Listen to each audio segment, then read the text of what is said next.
Hello guys, good morning. तो आज के व्लॉग में यहीं से शुरू कर रही हूँ।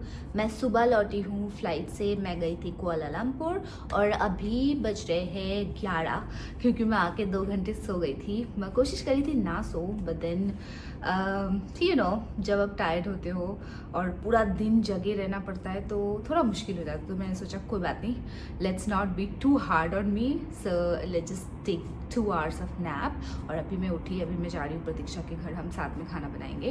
And yes, so let's go. वैसे बहुत दिन के बाद मैं ये वाला कपड़ा पहनी हूँ, जो रेड टी शर्ट आपको दिखी है इस वीडियो में, क्योंकि सारे कपड़े मैंने धो दिए थे तो अभी मेरे पास पहनने के लिए कुछ नहीं था। और ये पेंटिंग मुझे ट्रेनिंग का याद आता है, बिकॉज ये ट्रेनिंग का कपड़ा है, शायद से आपको पता होगा। और हाँ, आज हम गोलगप्पे भी बनाएंगे। रेडीमेड वाले गोलगप्पे ट्राई किए हैं, कैसा लगा हमको उसके लिए आपको एंड तक व्लॉग देखना पड़ेगा। चलो अभी चलती हूँ, काफी देर से प्रतीक्षा कॉल कर रही है, मेरे को थोड़ी सी लेट हो गई है। और ये देखो, मेरा जो बिल्डिंग है प्रतीक्षा का बिल्डिंग सेम ही है, मतलब ब्लॉक अलग है। हमारा एंट्रेंस भी सेम है। मैं राइट साइड में जाती हूँ, प्रतीक्षा लेफ्ट में, पर फिर भी थोड़ा सा ऐसे जाना पड़ता है पैदल उसके कमरे में जाने के लिए। मेरा और पंथी का ब्लॉक सेम है पर हमारा फ्लोर अलग है। सो समहाउ हम तीनों ही अलग अलग फ्लैट में रहते हैं, पर मोस्टली हम जब भी साथ में होते हैं तो साथ में ही खाना बनाते हैं। कहीं तो प्रतीक्षा के घर पे, नहीं तो मेरे घर पे, नहीं तो पंथी के घर पे। आप तो वो जानते ही हो। हम में से पंथी को सबसे बड़ा वाला कमरा मिला है, मतलब she has got the master bedroom, और मुझे और प्रतीक्षा को छोटे वाले कमरे मिले हैं। लास्ट टू लास्ट व्लॉग में आप पंथी का कमरा देखे थे और ये प्रतीक्षा का कमरा है, जो एग्जैक्टली मेरे जैसे है। बस हमारे फर्नीचर हमने अलग अलग डायरेक्शन में कर दिए हैं। प्रतीक्षा ने मिरर को इस तरफ कर दिया, विच इज़ गुड। मुझे भी शायद से ऐसा कर लेना चाहिए था, पर अभी मैं नहीं करूँगी। उसका भी कुछ वजह है जो आपको मैं बाद में कभी व्लॉग में बताऊँगी, आज के व्लॉग में नहीं।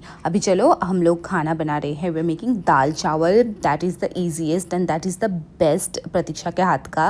मतलब वो बहुत सारी चीज़ें अच्छा बनाती है, बट दाल चावल is the thing she made for the first time जब हम यहाँ पे आए थे। और जो फर्स्ट खाना बनाए थे उसमें वो दाल चावल बनाई थी, पालक वाली दाल एंड चावल। वो इतनी अच्छी बनी थी ना गाइज, कि मतलब मैं तो फ़ैन हो गई। I can literally have that every day, like 365 days as well. और साथ में ये मिर्ची, जीरा एंड लहसन का ये वाला कुछ बनाती है, ये भी बहुत अच्छा बनती है एक्चुअली। राइस के साथ यू कैन हैव दिस, और लहसन का अचार भी। सो लहसन, आई टोल्ड यू ऑलरेडी कि लहसन ही है जो हमारे मतलब लाइफ का स्वाद है, एसेंस है, सब कुछ है। देखो, प्रतीक्षा तो नहा ली है, स्किन केयर करी थी, आपको समझ ही आ रहा होगा।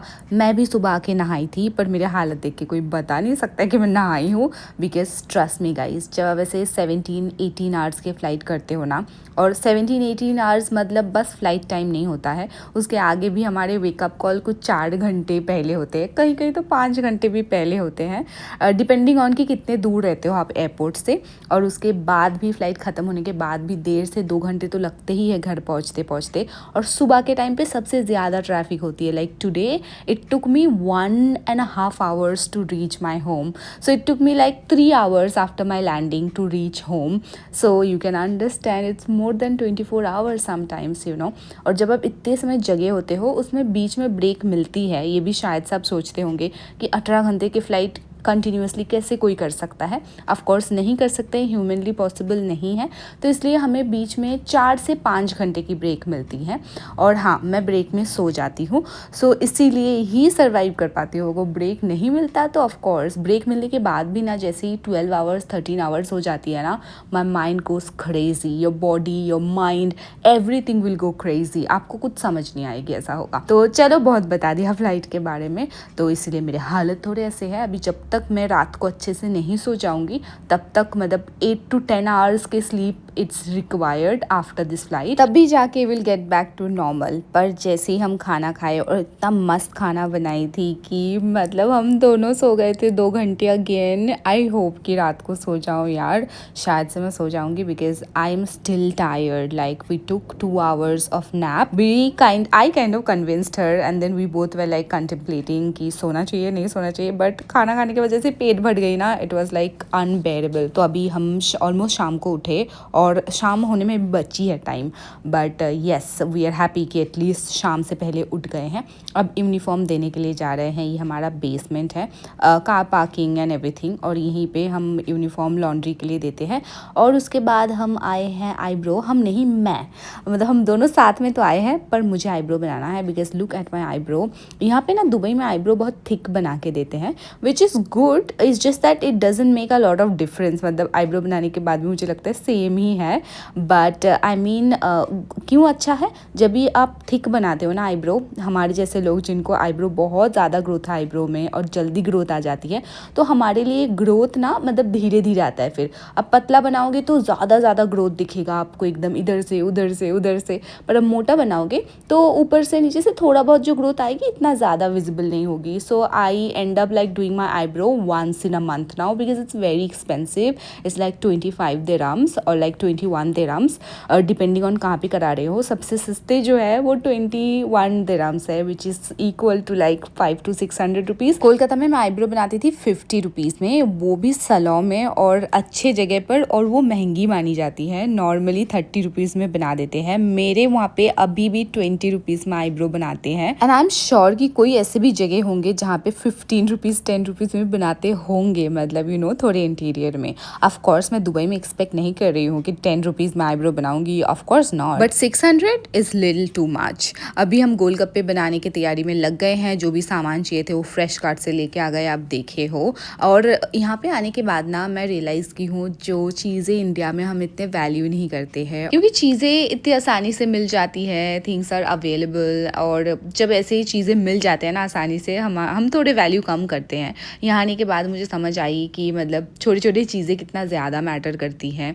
और हमारे मतलब घर के दाल चावल, मतलब golgappe, it's like a normal thing. हर सिटी में हमारे यहाँ पे गोलगप्पे 10 रुपये में 5 गोलगप्पे मिल जाएंगे। मैं जहाँ से आती हूँ वहाँ पे अभी भी 10 रुपये में 5 गोलगप्पे मिलते हैं। Of course not in Kolkata, Kolkata में भी जगह जगह पर 10 रुपये में 4, कहीं 3, और एक्सपेंसिव अगर बहुत ज़्यादा है तो 10 रुपये में 2 तो मिलेंगे ही मिलेंगे। पर यहाँ पे देखो इतने मेहनत करने पड़ते हैं हमको गोलगप्पे खाने के लिए। वो भी रेडीमेड वाला गोलगप्पा है हमारे पास इस बार, क्योंकि कोई आए नहीं है लास्ट टाइम, मतलब कोई ना कोई आए तो गोलगप्पे लेके आते हैं इंडिया से।